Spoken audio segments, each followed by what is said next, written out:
ಮಣ್ಣಲ್ಲಿ ನೀವು ಈ ರೀತಿ ಗುಳಿಗಳನ್ನ ನೋಡಿರ್ತೀರಾ, ಆದ್ರೆ ಎಂದಾದ್ರೂ ಅದು ಏನು ಅಂತ ಯೋಚನೆ ಮಾಡಿದ್ದೀರಾ? ಇದು ಹ್ಯಾಂಟ್ ಲಯನ್ ಹೆಸರಿನ ಕೀಟಗಳು ಇರುವೆಗಳನ್ನ ಇವುಗಳನ್ನ ತೋಡಿರೋ ಗುಳಿಯೊಳಗೆ ಬೀಳ್ಸ್ಕೊಳ್ಳೋದಿಕ್ಕೆ ಇರೋ ಕೆಡ್ಡ ಅಂತ ಹೇಳಿದ್ರೆ ತಪ್ಪಾಗ್ಲಿಕ್ಕಿಲ್ಲ. ಒಂದು ಸಾರಿ ಇರುವೆ ಈ ಕೆಡ್ಡದೊಳಗೆ ಬಿತ್ತು ಅಂತಂದ್ರೆ ತಪ್ಪಿಸ್ಕೊಂಡು ಹೋಗೋದಿಕ್ಕೆ ಸಾಧ್ಯವೇ ಇಲ್ಲ. ಯಾಕಂದ್ರೆ ಇವುಗಳ ಬಲಿಷ್ಠವಾದ ಕೊಂಡಿಯಿಂದ ಒಂದು ಸಾರಿ ಹಿಡಿದ್ರೆ ಅವುಗಳು ಒಂದಿಷ್ಟು ವಿಷಾನು ಕೂಡ ಇರುವೆಗಳ ದೇಹಕ್ಕೆ ಚುಚ್ಚುತ್ತೆ. ಒಳಗೆ ಸೇರಿದಂತಹ ವಿಷ ಇರುವೆಯನ್ನ ಕೊಂದೋದು ಮಾತ್ರ ಅಲ್ಲದೆ ಅವುಗಳ ದೇಹವನ್ನ ಮೃದುವಾಗಿಸ್ತಾ ಹೋಗ್ತವೆ. ಯಾಕಂತ ಅಂದ್ರೆ ಮುಂದೆ ಈ ಆಂಟ್ ಲಯನ್ ಆ ಇರುವೆಯ ದೇಹದಿಂದ ಕೇವಲ ರಸವನ್ನು ಮಾತ್ರ ಹೀರ್ಕೊಂಡು ಉಳಿದ ಭಾಗವನ್ನ ಹಾಗೇ ಬಿಸಾಡುತ್ತೆ. ಅದು ಯಾಕೆ ಅಂತಾನೂ ನೀವು ಕೇಳಬೇಕಾಗತ್ತೆ. ಯಾಕೆ ಅಂತಂದ್ರೆ ಈ ಆಂಟ್ ಲಯನ್ಗಳಿಗೆ ಮಲ ಅಥವಾ ಮೂತ್ರ ವಿಸರ್ಜನೆ ಮಾಡಲಿಕ್ಕೆ ಯಾವುದೇ ಅಂಗಾಂಗವೇ ಇಲ್ಲ.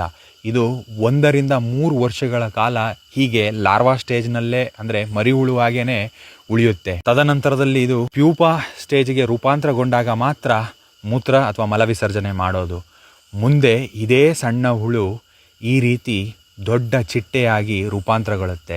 ಆಗಲೂ ಕೂಡ ಇದನ್ನ ಆಂಟ್ ಲಯನ್ ಫ್ಲೈ ಅಂತ ಕರೀತಾರೆ. ಆದರೆ ಕನ್ನಡದಲ್ಲಿ ಇವುಗಳಿಗೆ ಗುಬ್ಬಿ ಹುಳ ಅನ್ನೋ ಹೆಸರನ್ನ ನಾನು ಕೇಳ್ಪಟ್ಟೆ. ಯಾವುದೇ ರೀತಿ ಗುಬ್ಬಿಗೆ ಸಂಬಂಧ ಇಲ್ಲದಿರೋ ಕಾರಣ ಯಾಕೆ ನಾವು ಇದನ್ನ ಮರಳು ಗುಳಿ ಹುಳ ಅಂತ ಕರಿಬಾರ್ದು, ಅಥವಾ ಯಾಕೆ ನಾವು ಇದಕ್ಕೆ ಮರಳು ಹೊಕ್ಕ ಅಂತ ಮರುನಾಮಕರಣ ಮಾಡಬಾರ್ದು ಅಂತ ಹೇಳಿ ನನಗನ್ನಿಸ್ತು. ಈ ಬಗ್ಗೆ ನಿಮ್ಮ ಅಭಿಪ್ರಾಯನ ಕಮೆಂಟ್ ಬಾಕ್ಸಲ್ಲಿ ದಯವಿಟ್ಟು ತಿಳಿಸ್ಕೊಡಿ.